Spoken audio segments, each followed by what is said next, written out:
Dober večer, spoštovane gospe in gospodje, spoštovani avtor in kolegi.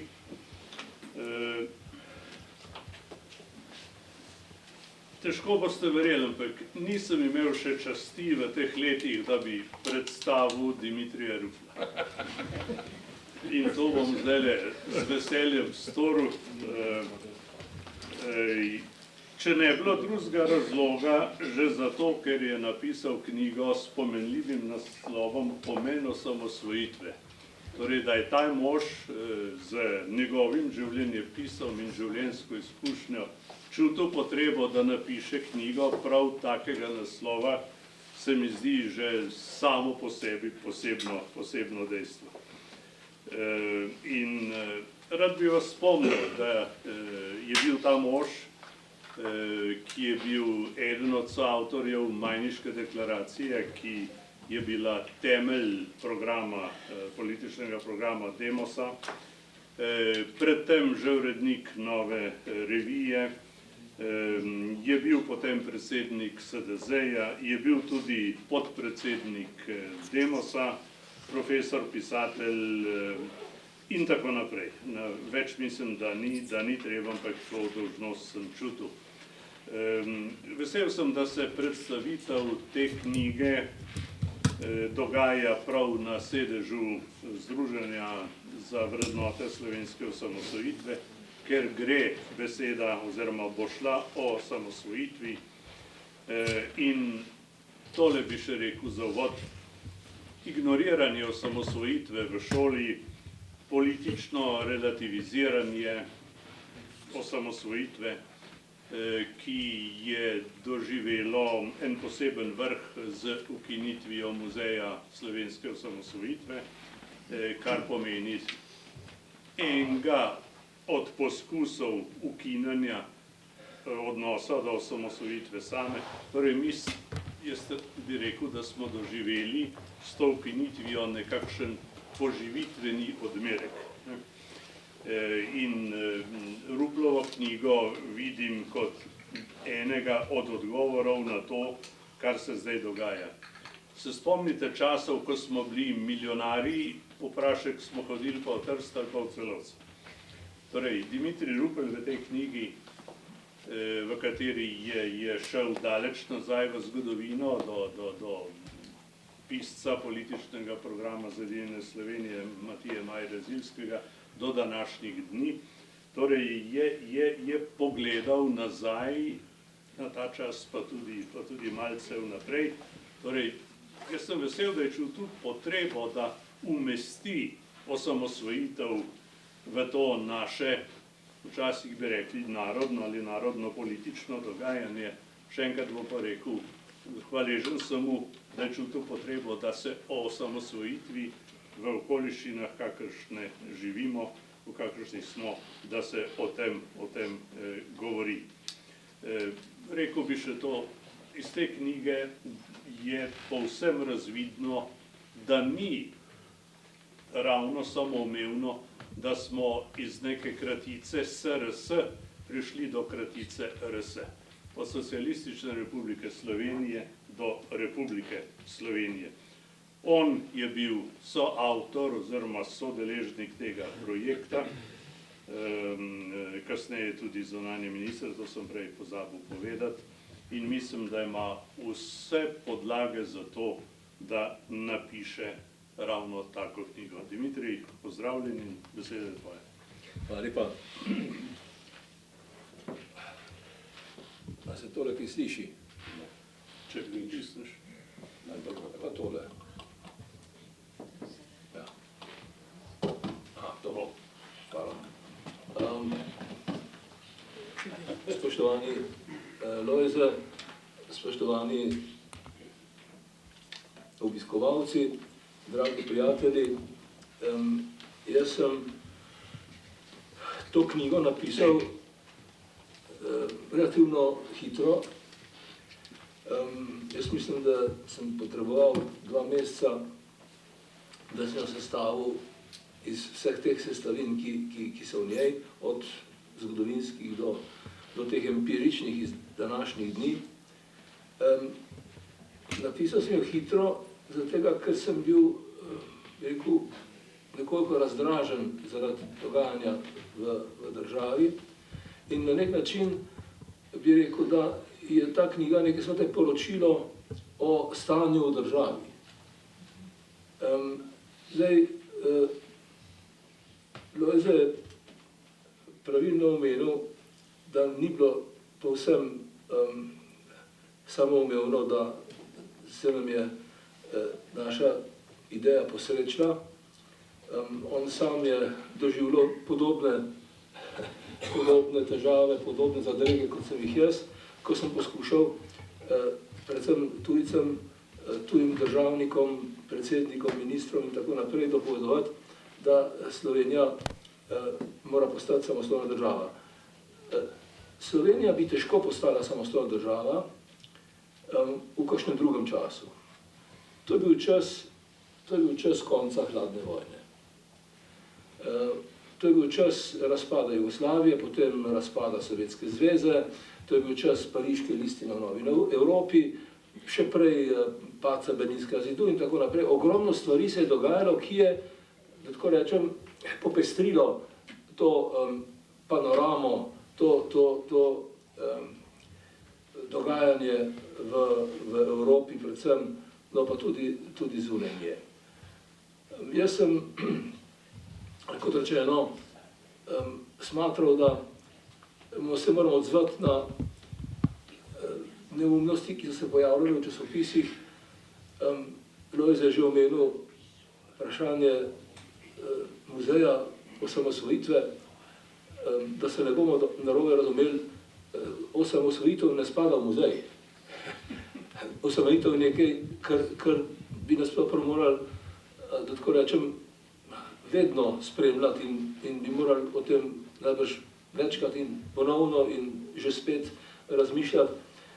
Glejte, nam se je leta 1991 na robu leta 1992, potem do maja 1992, ko smo vstopili v Organizacijo Združenih narodov, se jim je zgodilo to, kar se je nekaterim drugim državam zgodilo že davno prej. Američani so svojo neodvisnost dobili in jo proslavljajo kar naprej leta 1776 in noben predsednik države ne govori tistega letnega poročila o stanju v državi brez tega, da se zahvali tistim, ki so, da tako rečem, utirali pot neodvisni Ameriki, Združenih držav Amerike. Nemci so dobili državo 1871, Italijani 1861, celo Madžari so dobili 1867, polovico Avstro-Ogrske in velike, da tako rečem, državne, politične pravice in tako naprej. Slovenci smo v tistih časih bodisi stavili na napačne konje, napačne, bi rekel, cilje, bodisi nismo premogli, tako rečem, tiste samozavesti, ki je pa potem začela naraščati dejansko konec 80-ih let, oziroma skozi 80-ta leta. Spomnite se, leta 80 je umrl Tito in en mesec po tistem smo pisali že na Socialistično zvezo, da želimo ustanoviti novo revijo in potem so se stvari dogajale pač ena za drugo, nastajale so stranke, nastal je demos, bile so volitve, imeli smo plebiscit in tako naprej in tako naprej. Torej, jaz mislim, da govoriti o tem, da komaj čakamo, da se vrne socializem, da bi bilo bolje, ko bi bili v Jugoslaviji, da se prepevajo partizanske oziroma, kaj ne rečem, komunistične pesmi na različnih zborovanjih in tako naprej. To se mi je zdelo nekoliko nespodobno in sem poskušal odgovoriti na vprašanja, ki se pojavljajo v zvezi s tem. Ta knjiga ni, tako rečem, neke sorte samo zagovor osamosvojitve, čeprav v principu seveda je. ampak je tudi pojasnilo ali pa, če hočete, poskus prepričevanja tistih, ki so morda pozabili, kaj je to osamosvojitev, ali pa tistim, ki omalovažujejo, zanemarjajo slovensko zgodovino. Slovenci so v letu 1991-1992 izkoristili nek zgodovinski trenutek, ki ga je Lojz imenoval nasmeh zgodovine, če se prav spomnim. V resnici smo izkoristili eno zgodovinsko priložnost in postavili državo, ki še danes funkcionira, ki pa je, da tako rečem, obremenjena s vsemi mogočimi pomisleki in vsemi mogočimi nasprotniki in potem se, da tako rečem, taka sveta stvar, kot je osamosvojitev, politizira in personalizira in pripisuje strankam in tako naprej in tako naprej. Skratka, jaz mislim, jaz bi si želel, da bi to knjigo Slovensko šolsko ministrstvo predpisalo dijakom, ker je tudi tako relativno preprosto napisana, da bi razumeli. Meni pravijo moji prijatelji, ki imajo izkušnje s šolstvom, z šolami, pa z dijaki, da se ponavadi zgodi tako, da je osamosvojitev ali pa da je nastanek slovenske države na vrsti na koncu leta, na koncu šolskega leta, recimo zadnjo uro v semestru in takrat prvič razpoloženje ni najbolj fajn, drugič pa mnogi že odhajajo na izlete in razne prireditve in grejo plesati in tako naprej. To je sploh ena taka moderna beseda, da se pri nas pleše pa tako naprej. No, jaz sem smatral, da je to moja dolžnost, sem pa tudi seveda z veseljem to pisal, hkrati pa se to bo moj prijatelj Omerza, Igor Omerza najbrž potrdil. V bistvu pri nas ni tako zelo komplicirano in tako zelo drago knjigo izdati. Torej, midva, pa tudi mogoče še kakšen prijatelj pa prijateljica, smo v bistvu z minimalnimi sredstvi prišli do tega, da smo to oddali v tiskarno, da smo priskrbeli opremo, da smo priskrbeli lekturo in tako naprej. Skratka, če hoče kdo knjige imeti, tiskati, pisati in tako naprej, v resnici so danes pogoji ugodni. No, ampak kot rečeno, ne bi izgubljal besed. Moj podnaslov te moje knjige je priročnik za zagovornike in nasprotnike slovenske osamosvojitve. Kot rečeno, nisem napisal samo tega teksta za tiste, ki se strinjajo z mano ali pa se jaz z njimi strinjam, ampak tudi tistim za tiste, ki morda imajo drugačne poglede in teh je vsak dan več. Jaz vidim, da nekateri časopisi, glavni časopisi, tudi televizijske hiše in tako naprej, propagirajo precej drugačne vrednote, kot so vgrajene v začetek te naše države in jaz to seveda obžalujem. Morda, če se strinjaš, Lojze, bi prosil še Igorja Omerza, da bi mogoče on kaj povedal o tej zbirki oziroma o tem knjižnem podjetju svojem. Igor, izvoli. To je zdaj nič posebnega, ne, pač niti ni moje, ne, ampak je to neka majhna založba, ki, če prineseš knjigo, ne, že narejeno, ne, tako rečem, se lahko napisano, ne, se da potem v 15 dneh izdati, ne rabiš nobenih urednikov, redaktorjev, ne vem, pregledov in tako naprej. Ne vem, koliko pri založbah to traja, ne, ti imaš večje izkušnje s tem. Ampak to je pač danes v tej času računalništva, ko se to pošlje v tiskarno praktično takoj, ne, in seveda knjiga mora prej napisana, lektorirana, oblikuje se v 2-3 dneh in se pošlje v tiskarno, v 10 dneh je knjiga stiskana, ne. Tako da to je recimo nek, mislim, prednost. Problem je tega v tem, sicer to ni ne vem kako drago, ampak ker je slovenski trg zelo plitek, ne, zelo ogromno knjig se izdaja, mislim, da 5000 lahko. Ja, naslovov. Naslovov, ne. In potem je seveda par sto knjig treba prodati, da se vsaj stroški pokrijejo. Če kdo misli, da se iz tega lahko dela kakšen poseben denar, se moti. Ampak če hočeš pa nekaj povedati javnosti, je pa to seveda možno danes zelo hitro narediti. To je vse, kar bi v tej zvezi lahko povedal. Jaz sem si predstavljal, da bi prav ta naš današnji sestanek bil neke sorte pogovor med ljudmi, ki smo skupaj bili na začetku te zgodbe. In sem zelo vesel, da so z mano Jelko Kacin, ki je bil odgovoren za to, da je slovenska osamosvojitev predstavljal slovenski javnosti na tak način, da je to simpatijo pač sprejemala, da je tukaj Lojze, ki je bil predsednik prve demokratične vlade in s katerim sva nekaj časa sodelovala zelo včasih nekoliko napeto, ampak večinoma konstruktivno, da je tukaj Igor Omerza, za tiste, ki ste mogoče sprezrli. Igor Omerza je bil prvi naš Demosov šef za finančne zadeve. On je bil vodja tedanje, kako se je reklo, službe družbenega knjigovodstva in je praktično imel vse finančne tokove pod svojo kontrolo in bo mogoče kaj o tem povedal.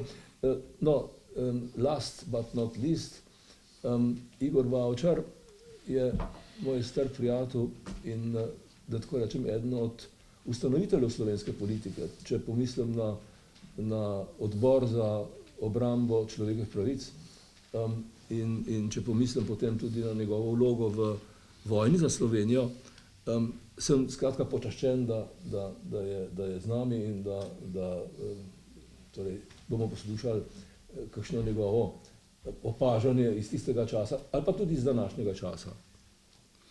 Prav, predlagam, da gremo kar k drugemu Igorju. Jaz sem prej predstavitve prihranil, tudi z zavestjo, da vsi veste, kdo sedi pred vami. Tako da, Igor, izvoli. Hvala lepa, dobro večer vsem. Hvala enako, Dim, tudi meni je, tudi jaz se vedno počutim prijetno v tej družbi. Zdaj, glede na to, da je to srečanje, ta sestanek, kot si rekel, namenjen tej knjigi, drugi v razmeroma kratkem času, za kar ti čestitam, bi rad rekel morda nekaj o tej knjigi, ki sem jo prebral, nekaj o temah, ki tudi samem naslovu. Prvič, zdi se mi, da je pomen osamosvojitve, ki se potem skozi celotno knjigo zelo dobro razdeljuje, v resnici namenjen slovenski državi. In da mi velikokrat, vsaj jaz imam tak občutek, pravzaprav se niti ne zavedamo, da v resnici, ko govorimo o osamosvojitvi, ne govorimo o nekem obdobju, ki smo ga sami preživljali, in tudi ne samo o ljudeh, projektih, idejah, ki jih ti dobro opisuješ v tej knjigi in jim daješ, bom rekel, neko časovno dimenzijo, ampak da v bistvu govorimo o nekem projektu, ki se ga v resnici danes še ne zavedamo. Ne zavedamo dovolj in ga tudi ne znamo dovolj dobro ovrednotiti, valorizirati v tem svojem življenju. To je slovenska država. Prav o slovenski državi govorimo. Mi smo, kar ti dobro ugotavljaš v knjigi, eni izmed redkih narodov, bom rekel, tako velikih ali pa tako majhnih, kot bi lahko rekel, ki imamo svojo državo. In smo to državo seveda dobili v nekem obdobju, ki smo ga skupaj doživljali. Zato se mi zdi zelo zanimivo to, kako se ta knjiga začne. Začne se s predgovorom, v katerem se pravzaprav po neki metodi counterfactual history, se pravi z nekimi nasprotnimi dejstvi, ki jih ti postavljaš skozi vprašanja, kaj bi bilo, če se ne bi zgodilo to, to in to, kaj bi bilo, če Gorbačov ne bi prišel, kaj bi bilo, če se ne bi združili Nemčiji, kaj bi bilo, če bi recimo zmagala jugoslovanska armada v vojni za Slovenijo. Zdi se mi, da se na ta način, pravzaprav na način, ki je razmeroma modern v zgodovinski znanosti, po njem je recimo zaslovel, s to metodo je zaslovel Churchill, ki je napisal članek o državljanski vojni v Ameriki, ki se je pravzaprav uvodoma vprašal, kaj bi bilo, če ne bi bil general Lee, mislim, da je bil Gettysburg, ta glavna bitka, po kateri so bile te konfederalne sile premagane. In mislim, da se skozi ta vprašanja na nek način šele zares postavi vsa radikalnost tega vprašanja, kaj bi bilo, če ne bi imeli če ne bi v teh prizadevanjih pravzaprav zmagali, ali pa če nam ne bi uspelo. Še posebej, če se ozremo na zgodovino slovensko in ugotovimo, da je bilo poleg vseh posameznikov, ki so tukaj dobro opisani, da v resnici v celotni zgodovini ni bilo nikoli, to si ti prej ugotovil, ko si rekel, da verjetno ni bilo mogoče prej narediti slovenske države, niti organizirane politične sile, stranke, niti pogojev, se pravi, niti vzvodov te stranke, vzvodov, ki so bili povsem praktični, od financ, ekonomije, vojske, policije in tako naprej, ki bi omogočali tako podjetje, ki bi omogočali to, da bi ta slovenska država v resnici nastala. To se ni zgodilo niti v teh dveh velikih prelomnih obdobjih, po prvi in po drugi svetovni vojni, kajti vedno se mi je, ko prebiram te stvari, se mi zdi vedno, in to sem tudi nekje napisal, da so Slovenci potrebovali nek dežnik, da so potrebovali neko zatočišče, da so se počutili v tej zgodovini vedno, ne bom rekel nesposobni, ampak na nek način prešibki za to, da bi lahko zaživeli neko svojo lastno državnost.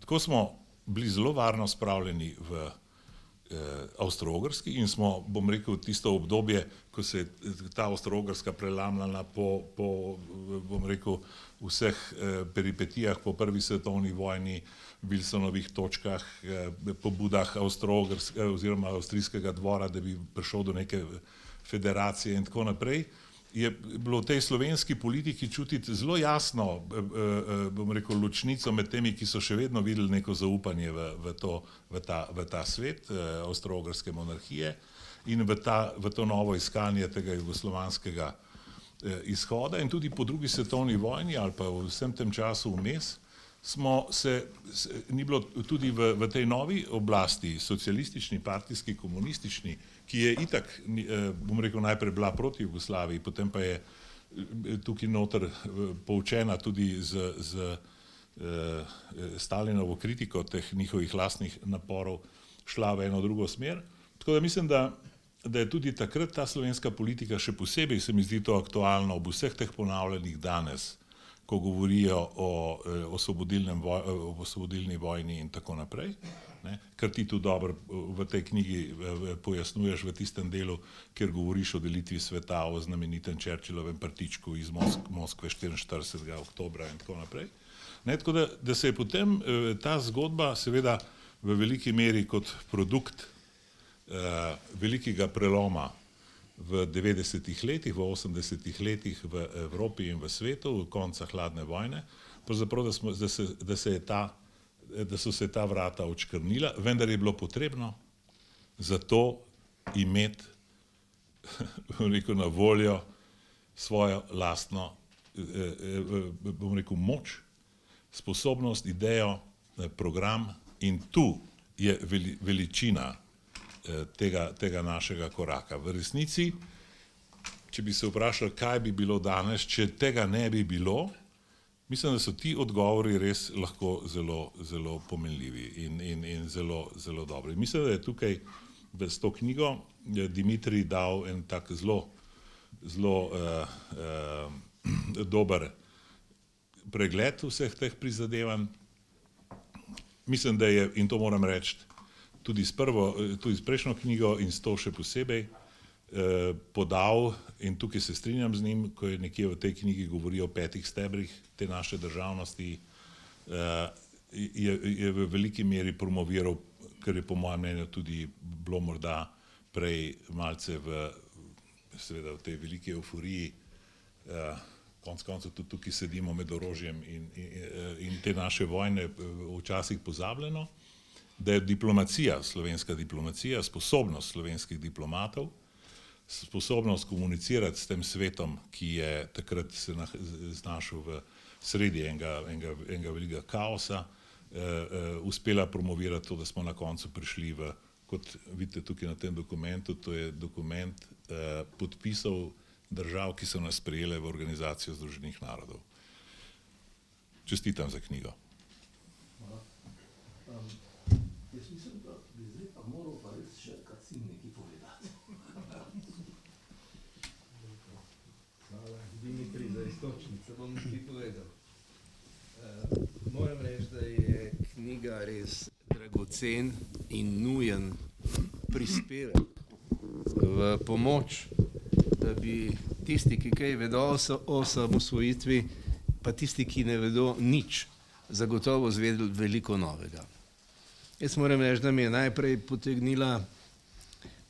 pritegnila pozornost stran 15 te knjige, kjer je Dimitrij za ilustracijo dodal 3 bankovce Jugoslavije, ki je ostala po tistem, ko smo mi že izključili celotno ozemlje, gospodarstvo in prebivalstvo Slovenije iz krize, ki se je poglabljala.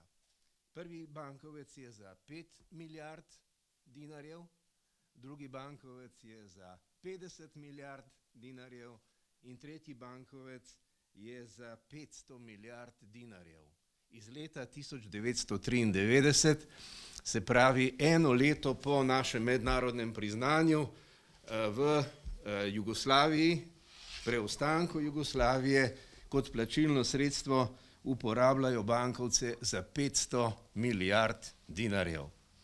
To se mi zdi odlična iztočnica, da to soočim s to jugonostalgijo, ki jo gojijo zdaj neki pripadniki mlajših generacij, ki jih jaz ne bi znal dobro opredeliti, ampak če nekaj rečem o nas tukaj za mizo, eden od politkomisarjev v času, ko smo mi osamosvojili državo, je generacije politično izpostavljenih ljudi delil na spomeničarje, na borce, na skojevce, pa na mladince. Jaz, ko sem rojen sredi 50-ih let, sodim v kategorijo mladincev, Lojze bi vedno Inform birojevc, pol pridajo skojevci in nazaj. Ti danes, če smem grdo reči, vedo zelo malo o sebi, ker ne vedo, odkot prihajajo, kaj šele, da bi kaj več vedeli o tem, kaj se nam dogaja sicer. In zato se mi zdi naslov te knjige zgodovinski in že v naslovu pove priročnik za zagovornike in nasprotnike slovenske osamosvojitve, da je koristna za obe strani. Predvsem pa mislim, da ko enkrat to prebereš, imaš veliko, kako bi rekel, bralno glad. Rad bi izvedel še kaj več, marsikaj ti manjka in ugotoviš, da je to skica in verjamem, da bo Dimitrij lahko prispeval še kakšno nadaljevanje k temu. No, nam je uspela osamosvojitev, lahko nam tudi ne bi. In če nam ne bi, seveda ne bi imeli ne muzeja, ne bi ga mogli niti ukiniti, tako kot so ga zdaj ukinili, ampak meni se vedno zdi fascinantno tisto, česar mi takrat, ko smo državo osamosvojili, nismo vedeli. Mi takrat nismo vedeli, recimo, da je marca 1991, potem, ko vrh vojske v Beogradu ni uspel prepričati predsedstva Jugoslavije, da jim da pooblastilo za vojaški poseg, prekinil to zasedanje na vojni lokaciji in Kadijević je odpotoval v Moskvo, da bi dobil mandat in zagotovilo, da bo tedanja Sovjetska zveza pomagala Jugoslaviji, jugoslovanski vojski, da bi prevzela oblast. Tako se, bom rekel, diplomatsko glasi ta zgodba. Ker seveda to ni bilo mogoče skriti, ker jim Madžari niso dovolili, da bi leteli čez madžarski zračni prostor, je tedajni poveljnik jugoslovanskega vojaškega letalstva, Hrvat general Tus, pač ugotovil, da so tam in kam gredo in je o tem obvestil Mesiča. Če pogledate tuje vire, recimo v knjigo The Death of Yugoslavia, piše, da je prišel Kadijević po pomoč, zato ker admiral Brovet, ki ga je že predtem poslal v Moskvo, ni prinesel zagotovil oziroma mu je povedal, da ni mogoče računati na rusko pomoč. Kadijević je šel sam tja in so mu povedali približno enako. Zdaj citiram, kaj piše tu noter. Skratka, ne morejo jim pomagati ne politično, ne z orožjem, ampak imajo težave, ker se življenjska doba Gorbačovu na čelu Sovjetske zveze izteka. To je diplomatsko povedano. Mesič pove drugače. Mesič v svoji knjigi pove, da so mu pač rekli, da mu ne morajo pomagati, ker morajo najprej obračunati z Gorbačovom in odstaviti Gorbačova v Sovjetski zvezi. To se jim je zgodilo seveda šele avgusta leta 1991 in poskus tega njihovega državnega udara ni uspel. Skratka, mi nič od tega nismo vedeli, ampak potem, ko to pogledaš za nazaj, seveda tudi ugotoviš, da ukolikor bi jim takrat maršal Jazov dal zagotovilo, bi Kadijević brez pooblastila predsedstva SFRJ marca izpeljal vojaški udar v Jugoslaviji in naslednji koraki naše osamosvojitve bi bili veliko težji, morda celo onemogočeni.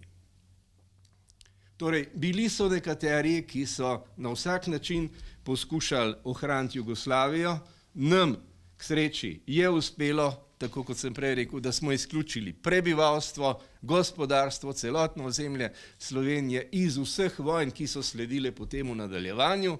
Tisti, ki so branili še naprej tisto Jugoslavijo, so bili milijarderji, 500 milijard dinarjev na enem samem bankovcu so lahko uporabljali vsak dan. In danes imamo tukaj generacijo, ki sama zase ne ve, odkot je prišla in izvaja neke ukrepe bolševističnega kulturnega boja, če govorimo o področju kulture, ki seveda ni daleč od sežiganja takih in podobnih knjig, ki kvarijo ljudi. Jaz mislim, da je v tem kontekstu ta knjiga zelo dragocena, Dimitrij, da boš moral še kaj napisati. Tisto, kar mi je pa v tej knjigi posebej všeč, je pa to, da je bila napisana v ihti. In da, ko jo začneš brati, potem ne veš, ali si ta stavek že prebral nekje od spredaj, ali je zdaj zapisan isti stavek na drugem mestu, na drug način in ugotoviš, da ga je Dimitrij napisal tudi trikrat, če je bilo treba, zato da se ti nekatere lego kocke zložijo in da dobiš neko globinsko ostrino vse to početje. Tisto, kar je iz tega več kot očitno, je, da so bili koraki proti osamosvajanju na začetku prejšnjega stoletja zelo plahi, zelo, bom rekel, omejeni glede na razumevanje tedanjega svetovnega političnega trenutka in da so se nam zgodile, naši generaciji, neke priložnosti, ki smo jih izkoristili. Tako kot se sedanji generaciji, ki je po demokratičnih pravilih začasno prevzela v posest upravljanje te države zgodilo, je treba vendarle ugotoviti, da se vsaka taka stvar ne posreči in da je zato treba brati tudi take knjige, da bi preprečili retroaktivno nadaljevanje zgodovine oziroma odhod v neko preteklost. Tisto, kar nam je uspelo leta 1991, pa potem na Dimitrijev rojstni dan, ko nas je so nas priznale še Združene države Amerike in kmalu potem še vstop v Organizacijo Združenih narodov, je nekaj, kar nam prinaša in nam ohranja našo državo. In zato je še kako potrebno, da se z dediščino osamosvojitve seznanijo vse generacije. In zato za konec povem samo to. Najbolj me je šokiralo par mesecev nazaj, ko je brat moje snahe, ki je ravnokar diplomiral na Ljubljanski univerzi, prišel k meni in rekel, jaz nisem imel pojma o tem, jaz sploh nisem vedel, da si ti bil med vojno na tej dolžnosti. To so te generacije, ki zdaj diplomirajo, prevzemajo ključne dolžnosti, pa v procesu izobraževanja, ne samo tako, kot je prej Dimitrij rekel, ob koncu vsega pride še 5 minut za osamosvojitev in če bomo nadaljevali na tak način, bo tudi čez 10 let osamosvojitev imela na koncu, ampak ne več 5 minut, ampak samo 2,5 minuti. Na ta način zavedanja o tem, da imamo državo in da je za to državo padlo 76 ljudi, nikoli ne bo ponotranjena strani generacije, ki prihajajo. Hvala lepa. Hvala lepa, Jelko. Jaz bi dal rad, bi prosil, da sodeluje v tem trenutku v tej razpravi Lojze, ampak imam eno posebno željo. Govoril je Jelko o Jazovu in o Rusiji. Jazov, moj soimenjak, je bil zarotnik, ne? On je bil eden od tistih, ki so skušali... Bande osmih. Ja, ki so skušali rušiti Gorbačova, ki so Gorbačova poslali na Krim in tako naprej. No, midva z Lojzetom, Lojze z menoj, no, bom tako rekel, on je bil ta glavn, sva šla v Moskvo. To je bilo enkrat maja meseca 91 in tam smo nagovarjali oziroma se skušali pogovarjati o teh naših problemih z Jelcinom. Ni bilo tako enostavno, ampak najbolj, da to Lojze pove. Ja, hvala lepa za to napoved, pa nadaljujemo kar tukaj. O teh zadevah nismo govorili prav veliko in tisto srečanje z Jelcinom takrat je bilo za našo delegacijo nekaj posebnega. On je namreč rekel nekaj po rusko, jaz sem se učil v gimnaziji rusko, moja volja je bila francoska, ampak sem pristal v ruskem razredu. In se spomnim natančno, kaj je rekel Jelcin. Je rekel, mi ruskije, mi njet sovjetskije Srbi. To ste razumeli. Skratka, mi Rusi, mi nismo sovjetski Srbi. In Milošević se je zelo trudil, da bi se z njim srečal, pa ga ni Jelcin nikoli sprejel. Nas, kako so že nekaj rekli, podalpske Slovence, ali še kaj drugega, pa je Jelcin sprejel in to približno 2 meseca pred osamosvojitvijo. In smo imeli res zelo zanimive pogovore pri njem. Tako da zdaj pa k vprašanju, kaj bi bilo, če bi bilo drugače. Torej, če bi se mogoče samo eden od teh bijev uresničil, bi bil naš naslov danes nekje druge. Z malce nižjo nadmorsko višino. In ti biji so zelo zanimivi, ampak jaz delim mnenje z vsemi predgovorci, ki so govorili z zavestjo, da nam je ta projekt uspel. Torej, niso bile seveda samo nevarnosti, mi smo videli seveda veliko priložnost, jo izkoristili in mislim, da je iz te knjige dovolj jasno razvidno, zakaj je to pot uspelo in Igor je to še okrepil. Torej, prvič so bili izpolnjeni politični pogoji, da projekt izpeljemo. Jaz sem zadnjič tudi v Kočevju poudaril, Demos se ni boril za oblast, kot se je komunistična partija med drugo svetovno vojno. Mi smo oblast dobili z demokratičnimi volitvami, mi smo imeli mandat. Te volitve smo zmagali s projektom samostojne države in demokratične države. In je tukaj seveda velika razlika. Jaz rad tudi to poudarim, da za državo samostojno so imeli ljudje priliko odločati dvakrat. Prvič na demokratičnih volitvah, na katerih je ta ideja zmagala, drugič na plebiscitu, kjer je bil rezultat skoraj da, bi rekel, podvojen. Ne? Torej, mi smo imeli po demokratični in po legalni poti, bi rekel, vso podlago, mi smo imeli mandat, ki smo ga izpeljali. Ne, za razliko od dobe, ki jo sedaj potiskajo kot edino veljavno doslej v naši zgodovini, torej ni bilo nobenega plebiscita, ali gremo v revolucijo ali ne, ni bilo plebiscita, ali gremo v Jugoslavijo, pa tudi ni bilo nobenega plebiscita o tem, da se uvede enopartijski sistem. Predvsem to so bili takratni naši rojaki postavljeni pred dejstvo. In iz tega izhajajo tudi potem različne posledice. Dimitrij v knjigi lepo napiše, poslej živimo bolje. Jaz bi rekel tudi drugače, čeprav smo želeli, da bi bilo še bolj drugače. Ker vidim tukaj tudi nekaj zgodovinarjev in ker gre za odnos do zgodovine, bi se dotaknil pa ene besede, ki se tudi predvsej na začetku knjige uporabil, in to je revizija. Prej je Jelko rekel, nismo vedeli tega pa onega. Glejte, zgodovina se dogaja, oziroma zgodovinopisje se dogaja, ko zveš kaj novega, potem lahko zadeve na novo pogledaš, revidiraš. Tako nas je učil Grafenauer, profesor Grafenauer.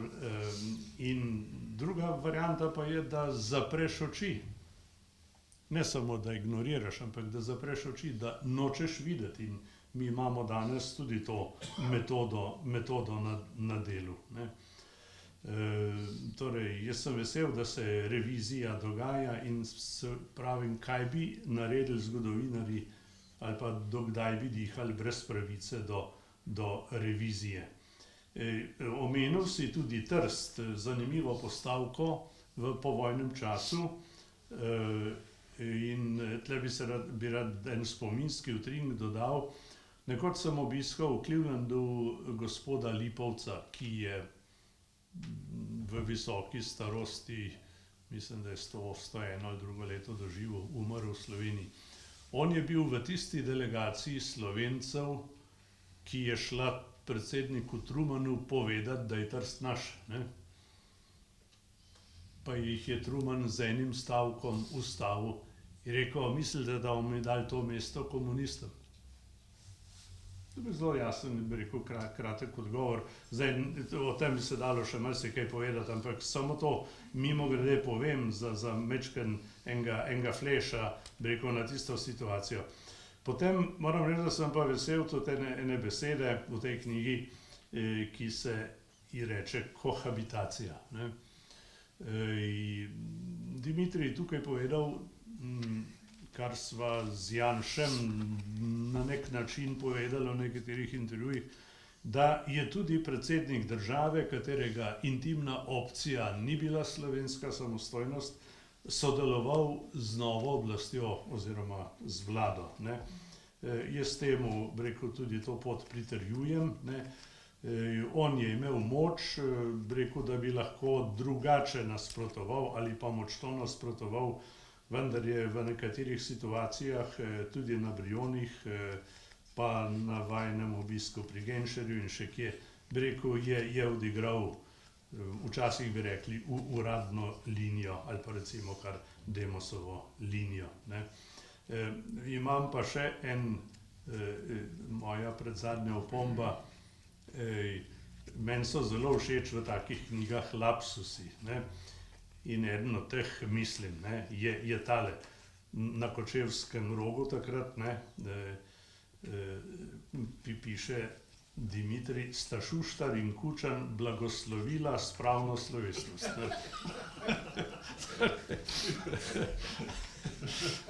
Torej, ta stvar je prav prisrčna, ne, ker jaz to berem čisto drugače, ne, namreč, ker številni Slovenci so kupili, da se je tam zgodila sprava in da je Kučan predstavljal partizane, Šuštar pa domobrance, ne, kar seveda ni in ne bo nikoli res, ne. Kučan ni bil šef partizanov, čeprav bi bil še najbližje temu, če tako rečem, ne, ampak je bil šef države. Šuštar pa je bil šef slovenske cerkve, oziroma ene od njih, katoliške cerkve, ne. Tako da tam sta ona dva blagoslovila tako rekoč pogreb, ne pa sprave, ne. Oziroma pogrebno slovesnost, bi se reklo temu tako, ne. Tako da namreč, zakaj to omenim? Zato, ker imamo mi polno enih sintagem ali nekih flavz, bi rekel, ki delujejo vsebinsko, ampak v bistvu zamegljujejo resnico. Na Rogu se ni zgodila sprava. Če bili tam ta pravi partizani pa ta pravi domobranci skupaj, bi bilo nekaj drugega. Med njimi se je zgodilo veliko sprave, to sam vem, ne. Naš problem je, da država ni opravila tistega, kar bi bilo treba v kontekstu sprave opraviti. Torej, moje vprašanje na koncu za avtorja je, kako iz koncepta sovražnika, ki se nam vrača in ki živi od diskvalificiranja in nespoštovanja drugega, spraviti v evropski koncept spoštovanja dostojanstva drugega. Jaz mislim, da imamo v neki drugi obliki, čeprav nismo v vojni, smo pa v veliki polarizaciji, imamo opravka s podobnim konceptom, kot deluje v Ukrajini. Jaz sam mislim, da brez demitizacije nekaterih mitov, bi rekel, ne bomo mogli naprej. Me pa zanima, kaj bi kot recept avtor sam povedal. Torej, predvsem moramo eno stvar vedeti, ne. Mi smo dosegli zgodovinski prelom in prodor na nek način v trenutku konca hladne vojne. Konec hladne vojne pa ni dolg časa trajal. Danes v vsakem primeru ne moremo govoriti o tem, da je konec hladne vojne, danes je konca hladne vojne. Torej, situacija je popolnoma različna od tiste pred 30 leti. Takrat je bil konec hladne vojne, takrat je bilo marsikaj mogoče, nastale so iz sovjetskih republik nove države, iz jugoslovanskih republik nove države, razpadel je komunistični sistem v bistvu. To so bili velikanski premiki, ne. Danes seveda te situacije ni več, danes se poskuša, recimo v Ukrajini, oziroma Putin poskuša vrniti nazaj hladno vojno in nekatera vprašanja, dileme, za katere smo mislim, da so presežene. Kar se tiče sovraštva, sovraštvo se je začelo s komunizmom, seveda, ne. Kako so imenovali? Razredni sovražnik, ne. To je bila glavna, bi rekel, beseda ali pa glavni argument v tistem času. Če bi nekdo razredni sovražnik, si je zaslužil torej ječo, bedo, smrt in kar je še drugih takih podobnih groznih stvari. Torej, mi bi se morali na nek način zmeniti, ne, o tem, da pač sovraštvo ni funkcioniralo, je v bistvu prineslo torej konec Sovjetske zveze, konec komunizma in tako naprej, da je v bistvu ta komunizem samega sebe zadušil s s takimi pojmi in s takimi politikami, kot je politika razrednega sovraštva. Zdaj, midva sva oba dva omenjala Milana Kučana. Ne? Milan Kučan je v več primerih, več intervjujih razlagal, da čaka na tretje soglasje. On je rekel, mi smo Slovenci smo doživeli prvo soglasje s plebiscitom. S tem se človek lahko strinja, ne? To je bilo res neko nacionalno soglasje. Drugo soglasje je bilo pa že mečken bolj problematično, to je bila pa ustava. Zakaj? Ustava pa ni bila plebiscitarno sprejeta, ampak je bila sprejeta v parlamentu. In zdaj prav, mi bi potrebovali tretje soglasje. Pa sem iskal, kaj si on potem predstavlja. Pa sem gledal Repetovo knjigo, pa sem gledal nekatere njegove intervjuje in tako naprej. On pravi, potrebujemo tretje soglasje o tem, kaj hočemo mi z našo državo narediti. In potem sem se začel razmišljati, kaj to pomeni, da z državo nekaj naredimo. Jaz lahko s tem kozarcem nekaj naredim, lahko s tem mikrofonom nekaj naredim, z država pa je, ne? Če je. Ne? In je vprašanje o tem, kaj z njo naredimo, se mi zdi v bistvu malo nespodobno vprašanje. Seveda, zame tretje soglasje, če uporabljamo to terminologijo, je v bistvu bil naš vstop v Evropsko unijo in v NATO. Ne. To oboje se je zgodilo z velikim soglasjem Slovencev. Za Evropsko unijo je glasovalo, mislim, da 90%, za NATO je glasovalo 66%, kar je 2/3. Edino en, ne bom imena povedal, levičarski komentator rekel, da je to manjšina bila, ki je takrat glasovala za NATO. Pač ljudje imajo različne pojme o matematiki. In seveda, od takrat naprej seveda imamo zvezane roke, kar se tiče, kaj bomo naredili z našo državo. Naša država je postavljena v nek kontekst, mi smo del zahodne civilizacije in tako naprej. Tisto, kar mene od zdaj naprej zanima, in jaz sem deloma se tega dotaknil, nisem se čist zares v tej knjigi s tem toliko ukvarjal, je vprašanje, kaj z Evropsko unijo. Evropska unija pa ni nastala s plebiscitom, ampak je nastala kot neke sorte dogovor elit v Evropi, kar nimam nič proti, ampak ima, da tako rečem, za eno stopinjo manjšo legitimiteto kot Slovenija, kot država, po mojem prepričanju. No.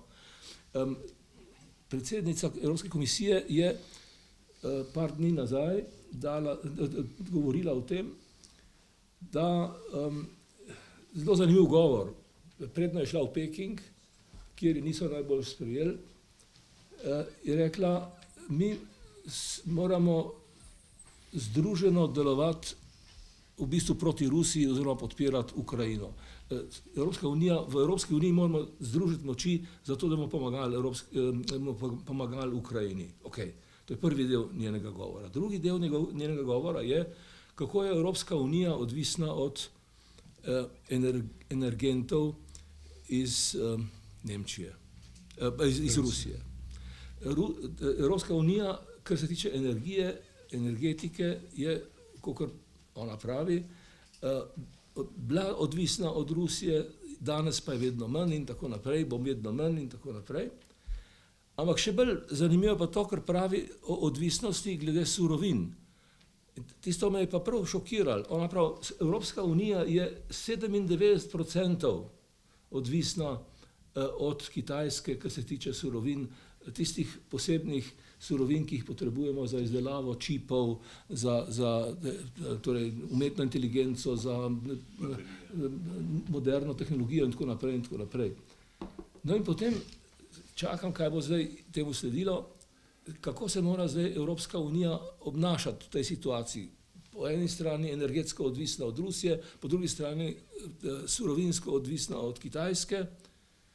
Pravi, mi moramo voditi politiko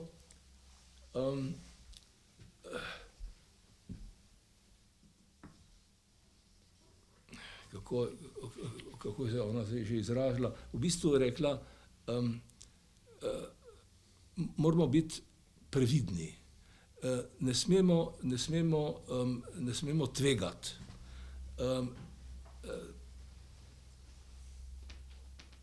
Pravi, Evropska unija ima tako zelo kompliciran položaj, da mora biti skrajno previdna v mednarodnih odnosih. Seveda ona ne govori, v tem svojem govoru ne govori o Američanih. Jaz mislim seveda, da brez NATO in brez Američanov praktično ni mogoče si predstavljati nekega normalnega mednarodnega ravnotežja in tako naprej. To vprašanje Evropske unije, kaj z njo narediti, to pa se mi zdi pa zelo važno vprašanje.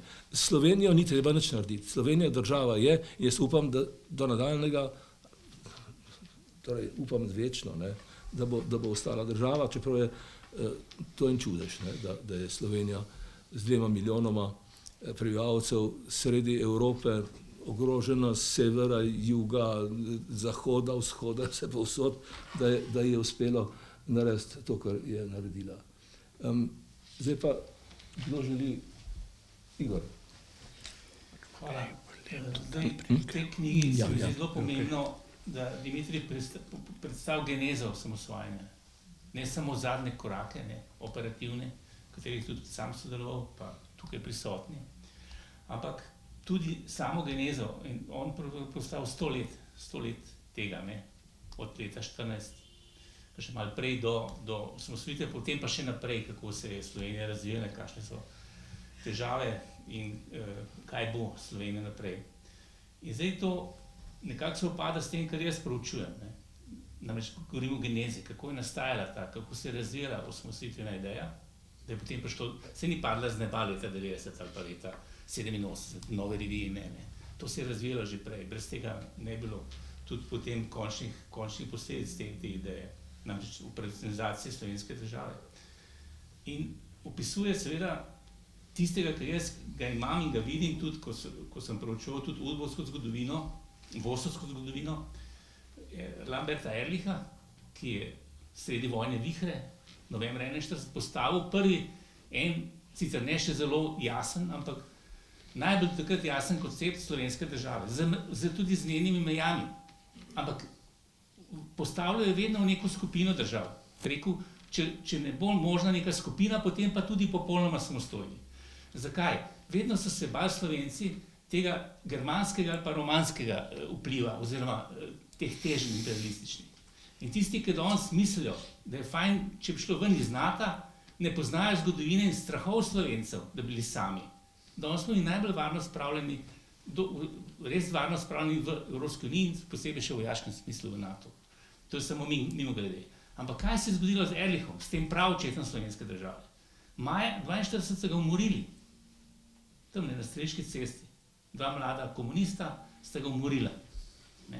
Po nalogu starejšega komunista je bila takrat delja.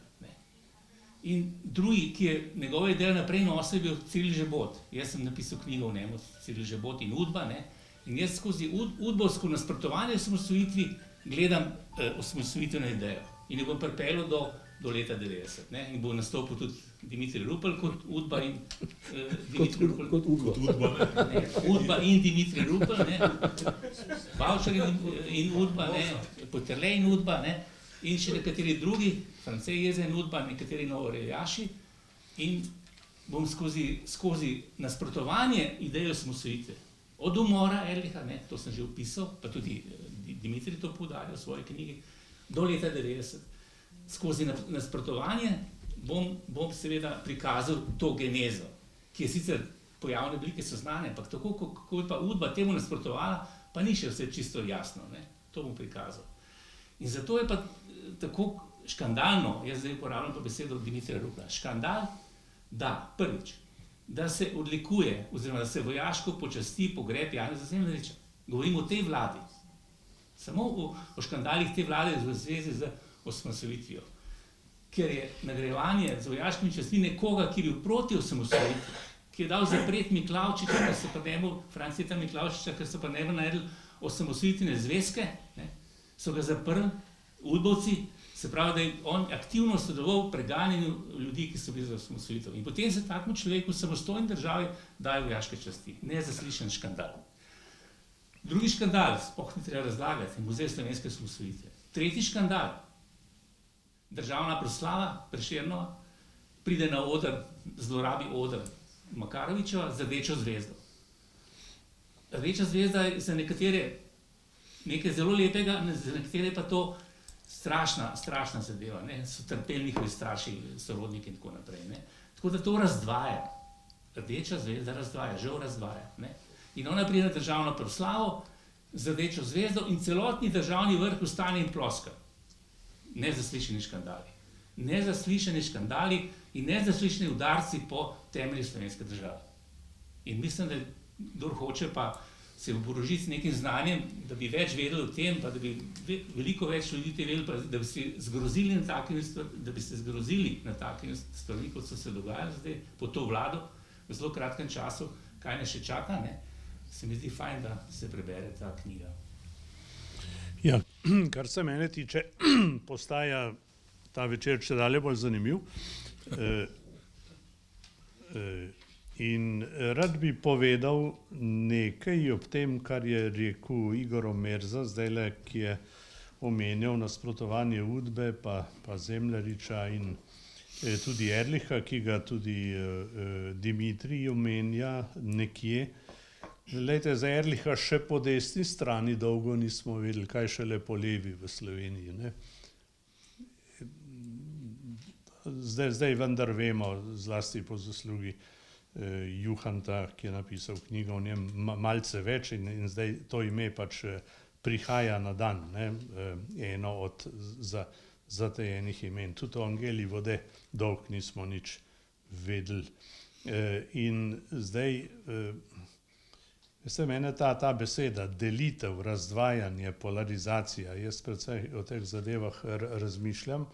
In se strinjam s tem, kar je pravkar Igor povedal, ampak ker je bil omenjen tudi Miklavčič. Glejte, bi rad povedal, da v silah slovenske pomladi so bili aktivni ljudje iz druge svetovne vojne, z ene in druge strani.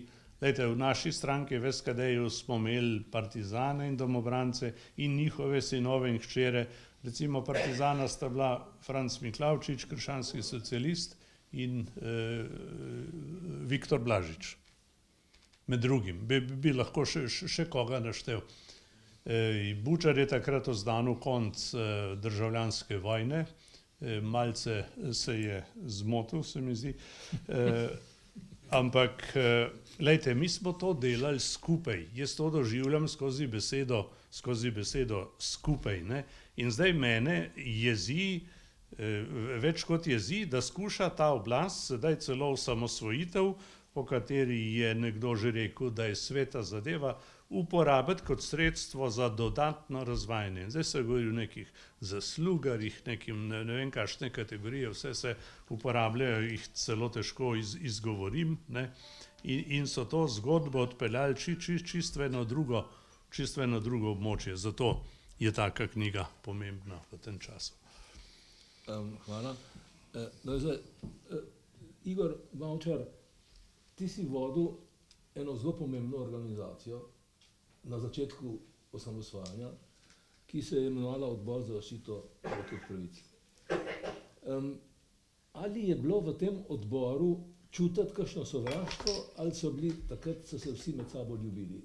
Bili so pa ljudje iz zelo različnih koncev in krajev. No, ne moram ravno reči, da smo se ljubili, ampak lahko pa rečem, da je bila to ena zelo pisana politična druščina. Lahko bi celo rekel, da je bila, ne bom rekel zibelka, ampak nek začetek praktično vseh sodobnih političnih strank. V tem odboru je bil Lojze Peterle, ki je šel v SKD, v tem odboru sta bila Zagožen in podobni, ki so naredili SLS. Je bil Tone Stres. Je bil Tone Stres, bil je Miklavčič, bil je Tomšič je bil, ki je bil Bučar, jaz še nisem omenil, pa tebe pa te, ki smo spomenke Hribar, Tineta Hribarja, ki so bili pozneje v SDZ-ju. Bil je Tomšič, ki je naredil to socialdemokratsko stranko. To so bili vse ljudje, ki so sodelovali v kolegiju odbora, ki je štel okoli 30 ljudi. Noter je bil Žižek, noter je bil Tomaž Mastnak, noter je bil predstavnik ZSMS-ja, takrat tale Lautar, Roman, pozneje tudi Gregor Golobič občasno prihajal, Školč. Konec koncev smo eno ključnih zborovanj organizirali z ZSMS-jem, tam, kjer je bila prebrana Majniška deklaracija, ker nismo dobili dovoljenja za zborovanje prej. Jaz sem potem požel nekaj kritik, predvsem Janeza Janše, ki pogosto ne pozabi reči, da je bila napaka, da odbor ni šel tako, kot je šel forum Havlov na volitve. Jaz moram reči, da seveda da nisem videl te možnosti. Zakaj ne? Zaradi tega, ker bom to poskušal anekdotično razložiti. Po prvem zborovanju, to je bilo 21. junija 1988 na Kongresnem trgu, kjer je bila res impozantna množica ljudi, smo stali tu zadaj pred operno kletjo in mi je rekel France Bučar, še eno tako zborovanje, pa bo ta oblast padla. Je rekel sem, preden ga bomo pa naredili, bi bilo pa dobro, če bi tele levičarje vam vrgli. Takoj zatem, drug dan, je prišel k meni Mastnak in je rekel, ja, to je bilo impozantno, sam je rekel, veš kaj, preden gremo naprej, bi bilo pa dobro, da s temi desničarji upravimo.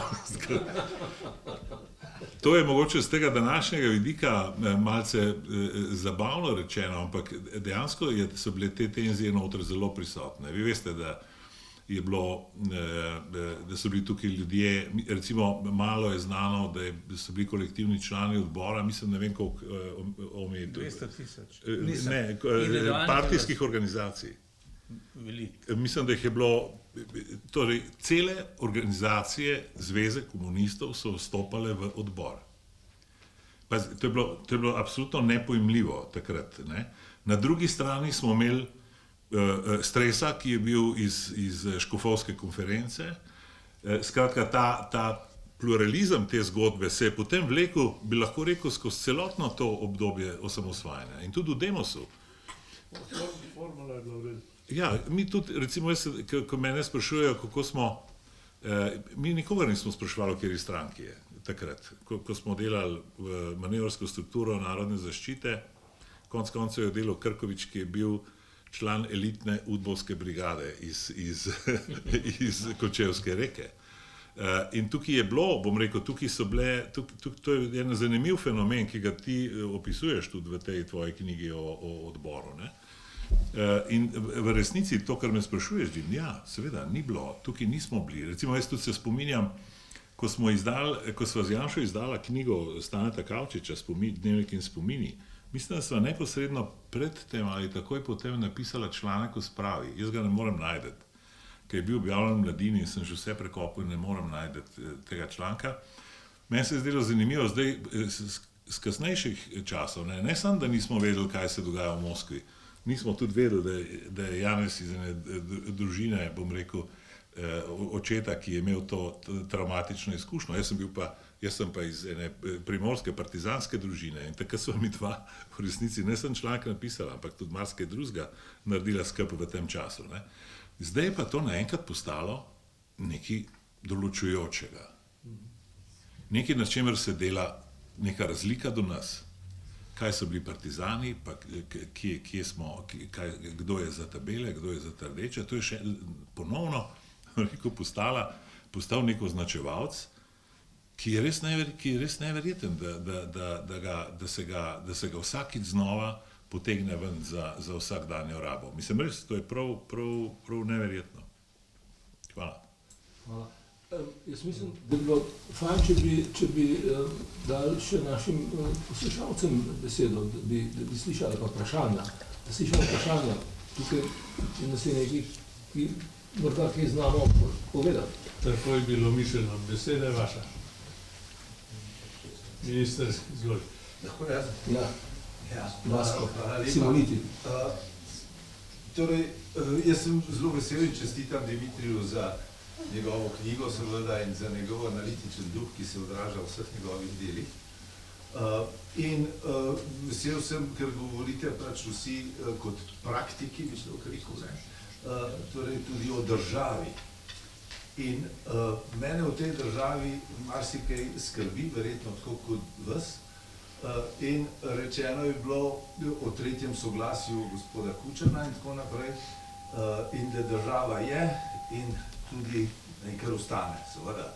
Jaz se tudi toliko ne bojim, ker nastane država iz okoliščin, ki jih sami veliko bolj poznate in so mnogoplastne in zakomplicirane in zahteva individualno aktivnost, pogum in vse tisto, kar pravzaprav gospodje vendarle tudi izražate, da tako rečem. Ampak skrbi me pa v tej državi, ko gledam 30 let ali pa zadnja leta in tako naprej, da se praktično ukvarjamo cel čas en siln napor je, kako ohraniti demokracijo. Sam ta občutek. In tretje soglasje se mi zdi, da je on gospod rekel zaradi tega, ker se je spraševal, kakšno državo bomo imeli, torej ali bomo imeli demokratično, svobodno demokracijo, ali morda tisto, kamor sedaj tale zadeva tudi nekako malo gre in straši ljudi. In bojim se, da se ukvarjamo, torej ali pa, da se ukvarjamo z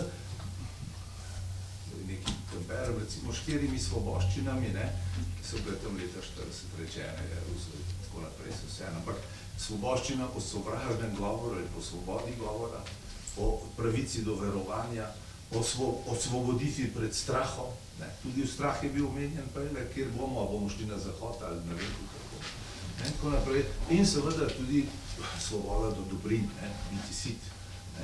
In pri tem tretjem soglasju se mi zdi, da nekateri resnično mislijo, kakšen družbeno-političen sistem bomo imeli.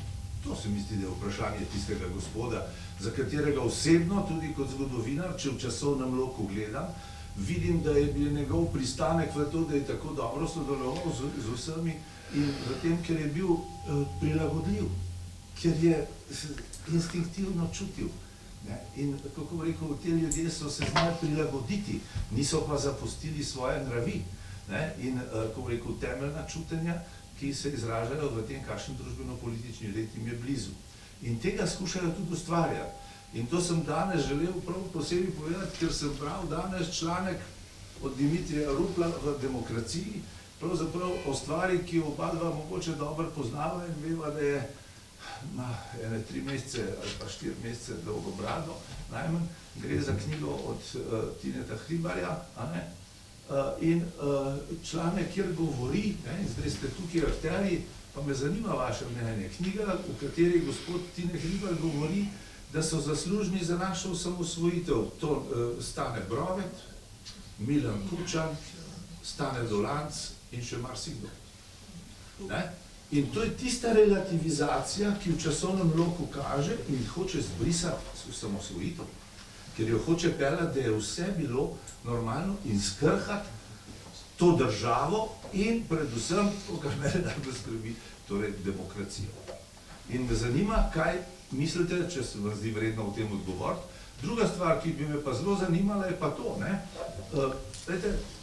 V tujini je znano, da ljudje pravzaprav z velikim, kako rekel, ustvarjalnim kapitalom in funkcijami in tako naprej, ki so jih imeli, da ponavadi predavajo po univerzah. Ne zdaj to, recimo, Dimitrij logično profesorji predaval tam, ampak da jih univerze povabijo. In to so blazno dobro plačani, ampak pri nas verjamem, da ne bi bilo za to, ampak pri nas imamo tudi 3-4 univerze. In me zanima, koliko ste bili notranji minister, ne vem, za finance, zunanji minister, predsednik vlade, šef pravzaprav, govornik vsega in utemeljitelj vsega in prepričevalec. Koliko ste bili na univerze povabljeni od Maribora, Ljubljane in Kopra recimo in ste predavali na oddelku za sociologijo, na političnih vedah, na zgodovini, na geografiji, ne na zadnjem, tako naprej, ker nekdo je na začetku rekel, da bi ta knjiga mogla postati učbenik za otroke. Ne, za študente. Jaz mislim, da nam manjka ta mlajša populacija od 20 do 30 let. Nam manjka. ki ko bi rekel, spontano in lastno mladosti, levičarski in bla bla, recimo zaletavosti, je v redu, ne?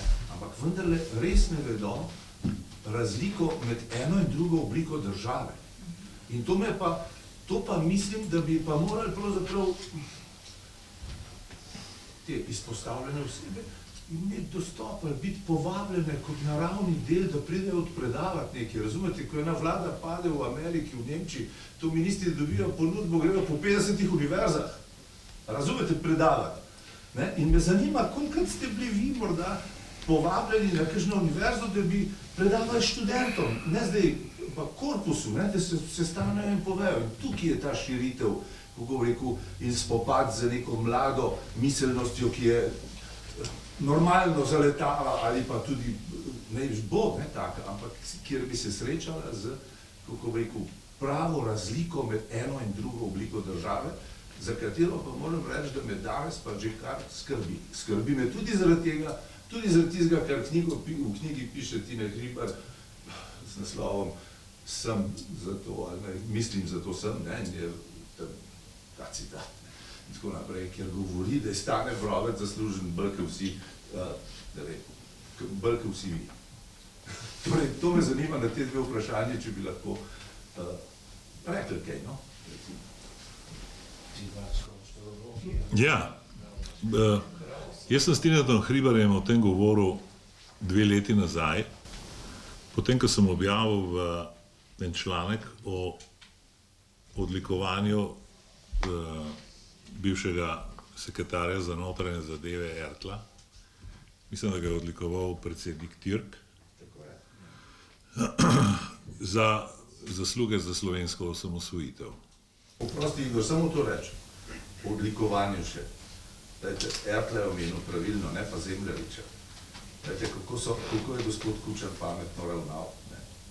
Odlikoval je Rotarja, ki je strah in trepet 50 let udbovskih, in odlikoval je Ertla, s katerim je spel Lok. Lok je spel v normalnem in pokopal so Zemljariča. To je Lok, ki negira vse za Božjo voljo. Prosto. Ja. No in takrat se je Tinetu Hribarju zdelo potrebno, da o tem govoriva. Bila je njegova iniciativa, zraven je bil Igor Merza. In takrat sem jaz prvič pri njem videl, da on v resnici, nisem še prebral te knjige, jo pa bom, ker sem videl zanj tudi nekatere druge izseke iz te knjige, ki so me šokirali.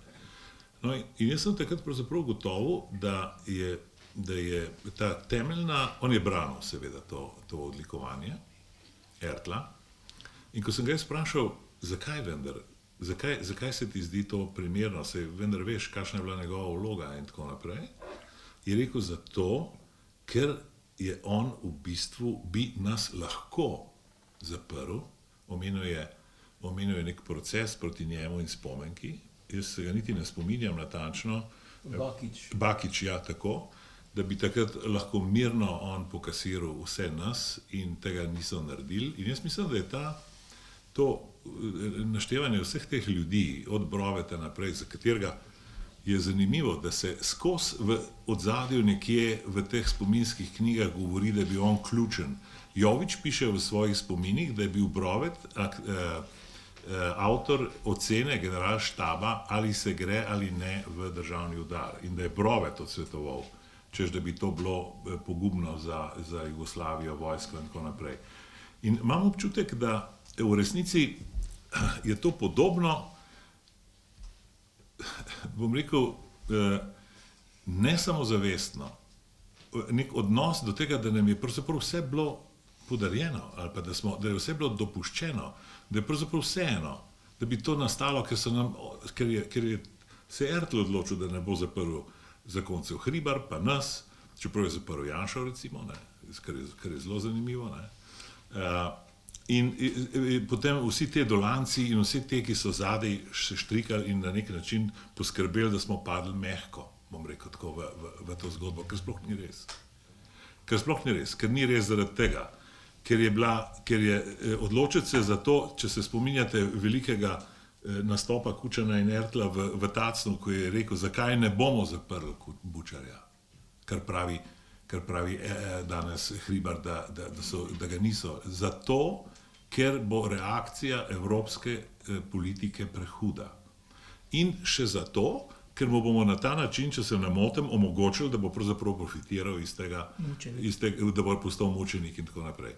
Kar pomeni, da sploh ni res to, o čemer razmišlja Tine Hribar. In me skrajno preseneča, ker se mi zdi, sploh nimam besed, ne? In mislim pa, da je to glavni razlog.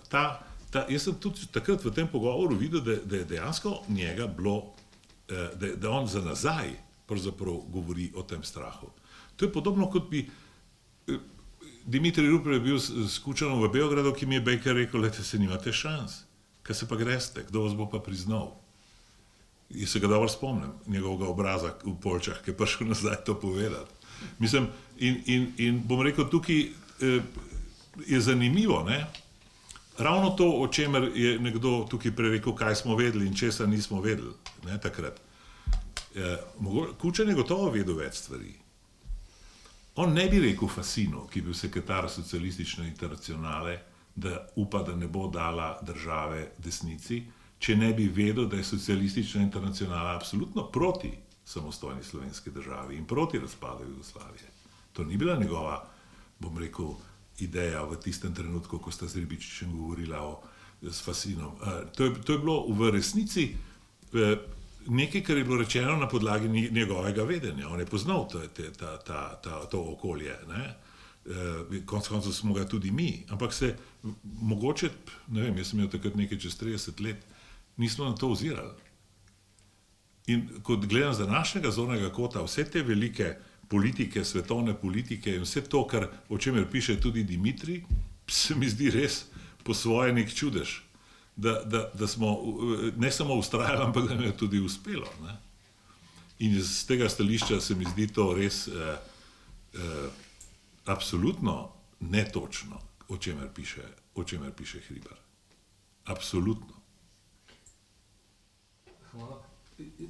Jaz bi Vasko tu, mislim, lahko zelo na dolgo odgovoril, čeprav čisto definitivno odgovoriti ne znam.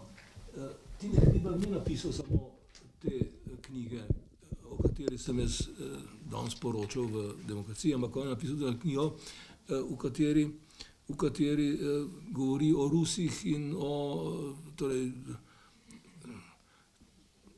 dela iz njih glavne junake druge svetovne vojne, torej vse v zvezi z njimi je pozitivno in tako naprej.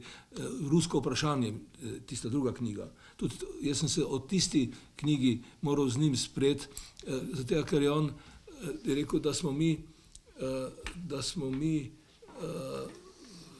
torej, da je to sodobno valhunstvo.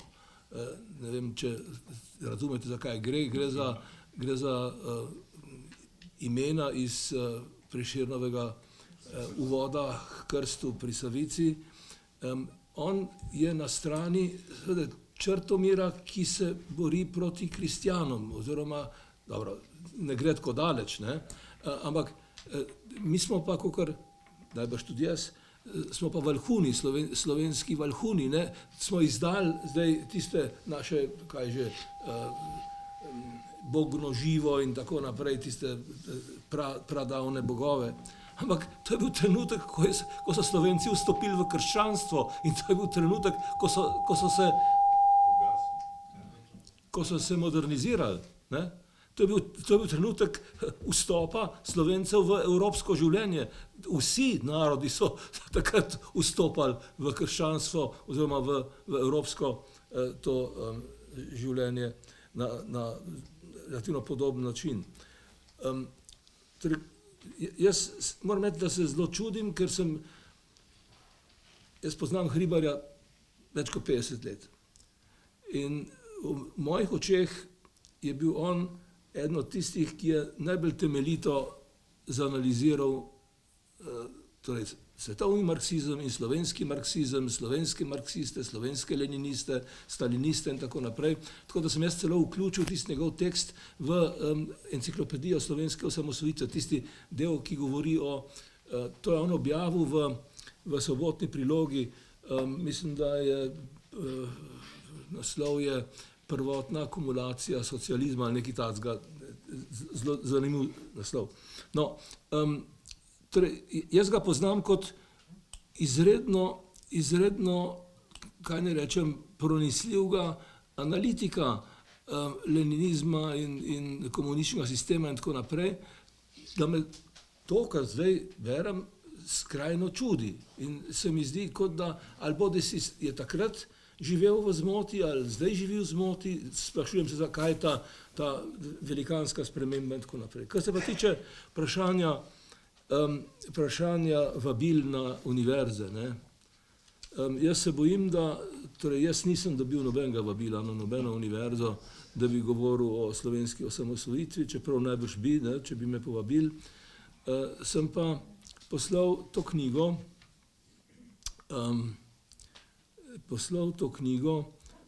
ministrici za zunanje zadeve z enim pismom, da sicer, tle še ena zgodba zraven. Jaz sem leta 2003, zdaj se bo dobro spomnil, bil eden od tistih, ki je najbolj navijal za to, da Slovenija postane članica Severnoatlantskega zavezništva NATO. In torej moji nasprotniki, ki so počeli marsikaj, so se mi maščevali na ta način, da so me dali pred sodišče zaradi diplomatske akademije. To je ena posebna zgodba. V proračunu ministra za zunanje zadeve je bilo 8.000 evrov predvidenih za zagonske stroške za diplomatsko akademijo. Takrat sta Pogačnik in Jambrek skušala ustanoviti diplomatsko akademijo, pa nista uspela in potem so tista sredstva ostala neporabljena. Ampak, ne glede na to, da se ni nikamor premaknil tisti denar, ni šel nikamor, sem jaz bil obtožen, da sem si hotel pripraviti eno službo za tista leta, ko ne bom več minister, in so rekli, da bom dobil 8 let zapora za to. Na prvi strani dela, pa zdaj se ti lahko posmehuješ, in tudi jaz se posmehujem, ne? Ampak na prvi strani dela so bile 4 moje fotografije, sekvenca. In Mitja Meršol, takratni urednik Dela, je napisal, da bom verjetno dobil 8 let kazni na sodišču za to, ker sem izkoristil svoj položaj in tako naprej. Seveda, na koncu je sodnik, ali pa, ko je stvar prišla pred sodišče, je tisti sodnik bil relativno normalen in rekel, pejte domov, ne bomo o tem sploh pogovarjali. Ampak eno leto sem bil pa res v procesu, en zelo procesu. No, hočem reči, poslal sem en izvod te knjige gospe ministrici in napisal, spomnil na to zgodbo, kako so onemogočili nastanek diplomatske akademije, ki bi nam najbrž zunanjim zadevam in tudi njej lahko zelo koristila, zelo prav prišla. Ne? Na kar je ona, no, zdaj bom pa jaz to povedal, to zgodbo do konca, na kar je ona meni napisala, da me vabi, da bi jaz kaj rekel, da bi jaz kaj predaval, oziroma eno predavanje imel o osamosvojitvi za diplomatsko akademijo, ki jo imajo oni zdaj na nek poseben način organizirano interno akademijo. To je bilo eno redkih vabil, drugače pa jaz sem zelo vesel, da imam priložnost govoriti na tem forumu, ki se reče Vrednote slovenske osamosvojitve.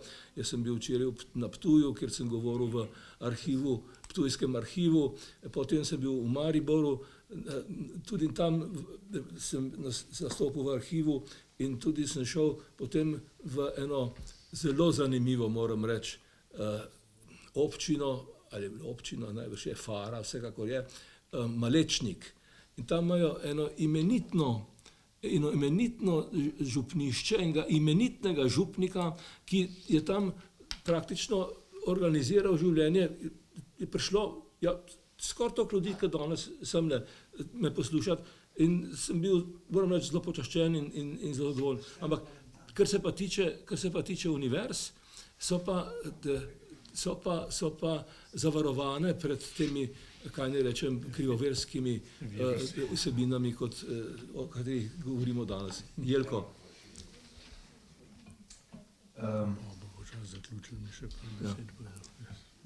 Brovet je bil iztočnica.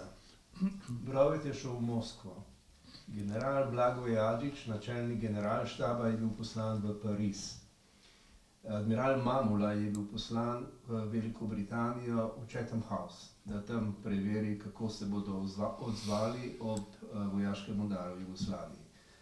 In karkoli si že mislite o Blagu Jadžiču, se ga spomnite, ko je bral in grozil. Skratka, on je prišel z pozitivnim odzivom, Pariz se s tem ne bo ukvarjal. Tudi Mamula je prišel nazaj z odzivom, da bo to šlo na Zahodu lepo skozi. Mamula je pa prišel povedati, da ne morejo pomagati, kot sem prej rekel. In potem je šel Kadijević še enkrat preveriti tja. In povedali so še enkrat, da ne morajo, ker morajo prej odstaviti Gorbačova, šele potem bojo oni oblast, da tako rečem. Jazov je bil pač maršal Jazov je eden od teh 8 oporečnikov, ki so poskušali izvršiti državni udar. Jelcin pa je potem poslal vojsko na Dumo in zadevo v Kari zatrl. V zgodovini se velikokrat dogaja, da tisti, ki mu je prizanešeno, potem slavi tistega, ki mu je prizanesel. Torej, to ni v psihologiji človeka čisto nič novega. Ampak na drugi strani bi vendarle rad rekel nekaj drugega.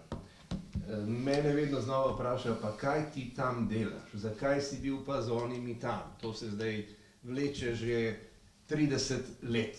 Skratka, jaz nikoli nisem bil član nobene Demosove stranke, prišel sem v Ministrstvo za obrambo kot nekdo, ki je kandidiral na listi za SMS leta 90 in v 14 dneh, potem ko je bila vlada imenovana, sem jaz prišel za namestnika obrambnega sekretarja. In to ni bila nobena ovira. Tako kot je prej Igor, ki je 2 dni mlajši od mene, govoril o tem, da so organizacije ZK prestopale, je bilo veliko ljudi iz leve sredine, ki so seveda sodelovali v tem procesu, pa sej drugače ne moramo doseči 90%.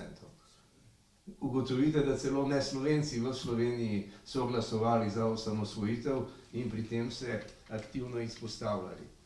No, ampak tudi takrat, veste, v pripravah na osamosvojitev jaz običajno povem to ilustracijo. Govorim o človeku, ki je bil član Demosove vlade. In mi je, ker sem bil zelo izpostavljen tam na pomlad 91, ko je bilo treba sprejeti ustrezno zakonodajo za služenje vojaškega roka in še kaj zraven, me je ustavil tam pri grobnici herojev in rekel, poslušaj pa, ne zamerite, veš, če mi nasprotujemo, moraš razumeti, to je politično. Madonna, jaz mislim, da vi kaj nabavljate, no, ampak razum, mi to delamo politično. To, kar se dogaja zdaj, je pa nekaj drugega. Mi imamo zdaj vlado, in zdaj jaz govorim kot nekdo z leve sredine, v kateri imamo levo SD in imamo levo gibanje Svobode in imamo levo levico. Nobene sredine ni nikjer. Mislim, take vlade še nismo imeli. Ti nasprotujejo tudi modernizaciji Slovenske vojske, koalicijska stranka, pa ne glasuje za to zadevo. In Dimitrij je že povedal nekaj o zvezi NATO. In rečeno je bilo, da je referendum bil neuspešen, ko gre za NATO. Mi pozabljamo, leta 1993 smo mi imeli ta referendum za vstop v EU in v NATO. 2-3. Pardon, ja, se pravi, leta 2003. In takrat, tik pred referendumom, se je zgodila druga iraška vojna. In to je bila pri nas, bom rekel, izrazita kampanja proti NATO. In kljub temu, v takih težkih razmerah, smo mi dosegli 66%. Torej, reči, da je 66% v takih razmerah nezadostno, je nekaj, kar je skregano z vsako pametjo. Ampak, veste, tisto, kar mene bolj boli, je nekaj drugega. Na čelu s to našo ministrico, pa z državnim sekretarjem v kabinetu predsednika vlade. Ko Estonci, Latvijci, Litvanci, Čehi, Slovaki, Nizozemci ugotovijo, da Rusija je država, ki sponzorira terorizem. Rusija je vendarle država, ki je leta 2014 poslala raketo čez mejo v Ukrajino in z ukrajinskega ozemlja sestrelila malezijsko letalo. 298 mrtvih. Samo zato, da bi ta teroristični akt podtaknila Ukrajini in si zagotovila politični manevrski prostor ob zasedbi Krima, ne? Ta ista država je v očeh teh ljudi zdaj pač dolgoročno zanimiva za Slovenijo in zato pač ne bomo rekli, da Rusija podpira terorizem. Ne bomo. Skratka, prvi frontni črti, Estonija, Latvija, Litva, ki so bile del Sovjetske zveze, okupirana desetletja strani Rdeče armade. Eni Poljski tam ne verjamemo, eni Češki, Slovaški, celo Nizozemcem spodbijamo legitimnost, da razglašajo Rusijo za sponzorja terorizma, kljub temu, da je bilo 200 ljudi v tem letalu njihovih državljanov. To je ta napuh, ki nas pelje stran od evropskega jedra in nas pelje nekam dol v Indonezijo, kjer je bilo ustanovljeno gibanje neuvrščenih in kjer bi se spet na tak ali drugačen način peljali naprej. In to, kar se dogaja zdaj, ta zgodba z potovanji predsednice državnega zbora, je rušenje zakonodajne inštitucije. Tisto, kar mene najbolj, bom rekel, boli, je, da teh 90 duš, ki so tam v državnem zboru, ne razume, da se norčuje iz vseh njih, iz te zakonodajne inštitucije, da smeši celo državo. In če ta inštitucija nima toliko instinkta in nagona po samoohranitvi svoje vloge, potem seveda moramo biti vsi zaskrbljeni za državo, ker je to ena od treh vej oblasti v tej državi. Če se oblast ne zna videti v ogledalu in če so gorile glavni razlog, da se nekam gre in da je vse drugo podrejeno temu in ko ministrstvo nasprotuje, ko strokovne službe nasprotujejo, pa vseeno gremo na gorile. In potem ni časa, da bi se šlo do goril in gremo živalski vrt do šimpanza. Še zmeraj boš gorila, kot je nam. A je še kakšno vprašanje? Kdo želi? Ja, Kuntner. Jaz bi se samo glasno zahvalil za take stvari, ki jih počnete, ki ste sanje udejanjali in ki to potem pišete. Pišite naprej. Namreč jaz sem pod vtisom. Pred 2 dnevoma sem prišel iz Baskije, tam so nam pokazali parlament, muzej. In zunaj tega parlamenta je star hrast, samo deblo. Star hrast pomeni to, kako so sanjali o tej samostojnosti. In zunaj je en nov hrast, ki je 30 let star in pod katero prisegajo te predsedniki, ki so zdaj. In ko sem od tam prišel, sem se spomnil na Prešerna, hrast, ki vihar, nadlaga zimski trešne, pa v tej nesreči oziroma in v tej sreči, ko smo imeli nasmeh zgodovine in sem se vračal v Slovenijo, pa sem si rekel, kakšna je to domovina, kakšni to njeni ljudje. Ponosno, ampak ranjen ponos. In me tudi zelo skrbijo te opice in druge živali. Hvala lepa. Ministru bi še nekaj rekel, če lahko Simonitiju, ki je vprašal, ali ne komentar. Boš ti rekel? Komentar bom še k njemu. K temu, kar je gospod Simoniti prej rekel. Dajte, jaz mislim, da se premalo zavedamo nečesa, da osamosvojitev kot zgodovinski projekt brez primere, z uresničitvijo brez primere, ni bil projekt tistih, ki so se sami proglasili za avantgardo in so 45 let vodili in kontrolirali vse. Kar naenkrat pridejo neki ljudje, neki drugi ljudje in to zadevo speljejo. Ne? In zdaj oni niso ponosni na ta kohabitacijski del, če tako rečem, ne? V katerem imajo svoj delež in na katerega bili lahko ponosni, kot je recimo Ribičič ponosen, da je podpisal tisti sporazum 6. decembra 90, kako bomo šli na plebiscit in je s tem prispeval k neki pomembni enotnosti, ki jo jaz cenim in rekel, jo vidim tako. Ne? Ampak drugače pa, lejte, ta stran, ki meni, da je vse poklonila, da je tudi demokracijo omogočila, ampak sveda je bil zakon lahko sprejet o volitvah samo v tisti skupščini, kakršna je bila, ampak je bil na pritisk, je bil ob dejstvu, kakršen je bil Berlin, Sovjetska zveza in tako naprej. Jaz bi rekel, da nam ni bilo nič poklonjenega, ampak da smo vse izbojevali. In zdaj ta stran, recimo temu partija, je izgubila državo, za katero je bila in je zdaj ostala, je izgubila sistem, ki ga je gradila 45 let, je izgubila stranko, ki je že 3-krat preimenovala. Lejte, to je ne vrste poraz in to je težko preživeti. Jaz to skušam z tega vidika tudi gledati in zdaj sveda razumem, da jim bi bolj pasalo v duhu tega tretjega soglasja nekaj, kar bi bolj bliže onemu, ko je bilo vse tako lepo, ko so bili vsi zaposleni in tako naprej. Zdaj so tudi. Jaz zmeraj pravim, le zakaj ni trajalo, če je bilo tako dobro. In potem imamo zdaj te zadeve z Ertlom, Zemljaričem in tako naprej. Akcija Sever, glejte, je danes pripisana kot akcija za osamosvojitev. To ni bila akcija za osamosvojitev.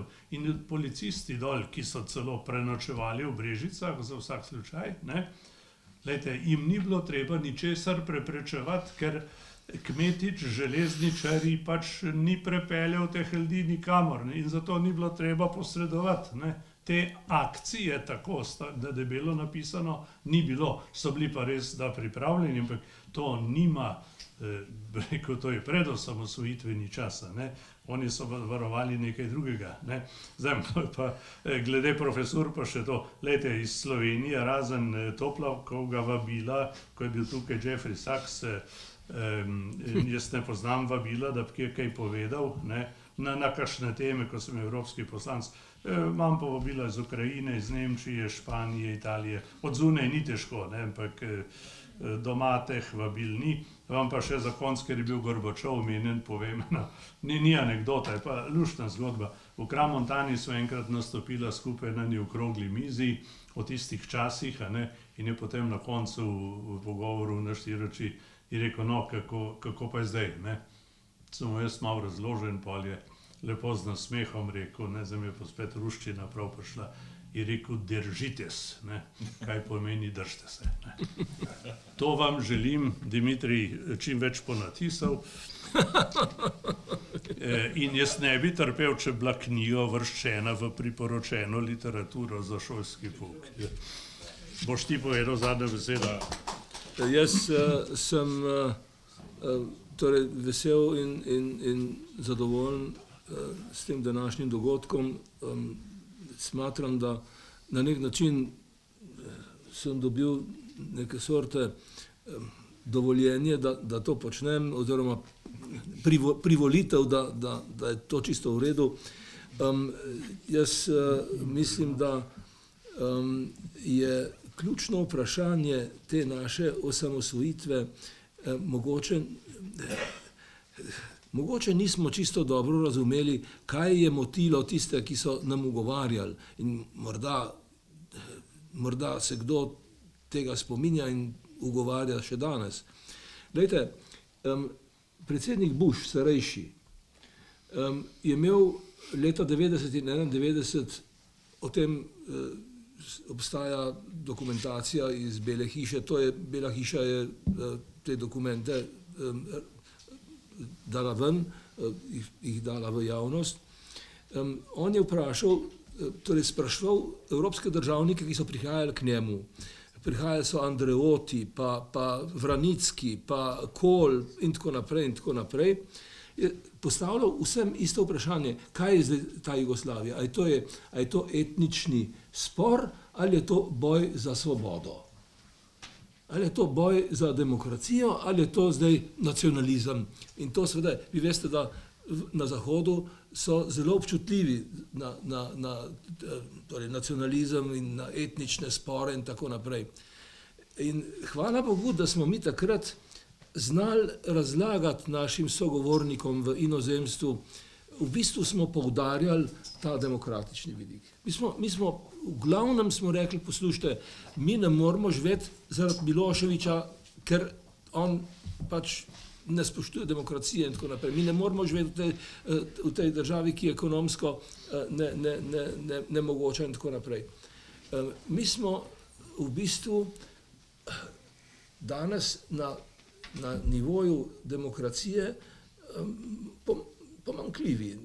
Imamo nekatere pomanjkljivosti, zdaj, če se zelo milo izrazim. Kar se tiče samostojnosti, neodvisnosti, državnosti, to drži, to je opravljeno, to je fertik del. Medtem ko, kar se demokracije tiče, pa kako smo jo, da tako rečem, kot enega dojenčka okrog nosili to demokracijo in jo pokazali našim prijateljem in tudi nasprotnikom. No, da na tej točki nismo bili dovolj uspešni, to pa seveda me še vedno jezi in eden od razlogov, zakaj sem to knjigo napisal, je ta jeza, ker nam ta demokracija vendarle ne funkcionira tako, kot bi si želeli in kot bi bili upravičeni, kot bi bilo prav. Kako bo naslov naslednji knjigi? Še ne vem.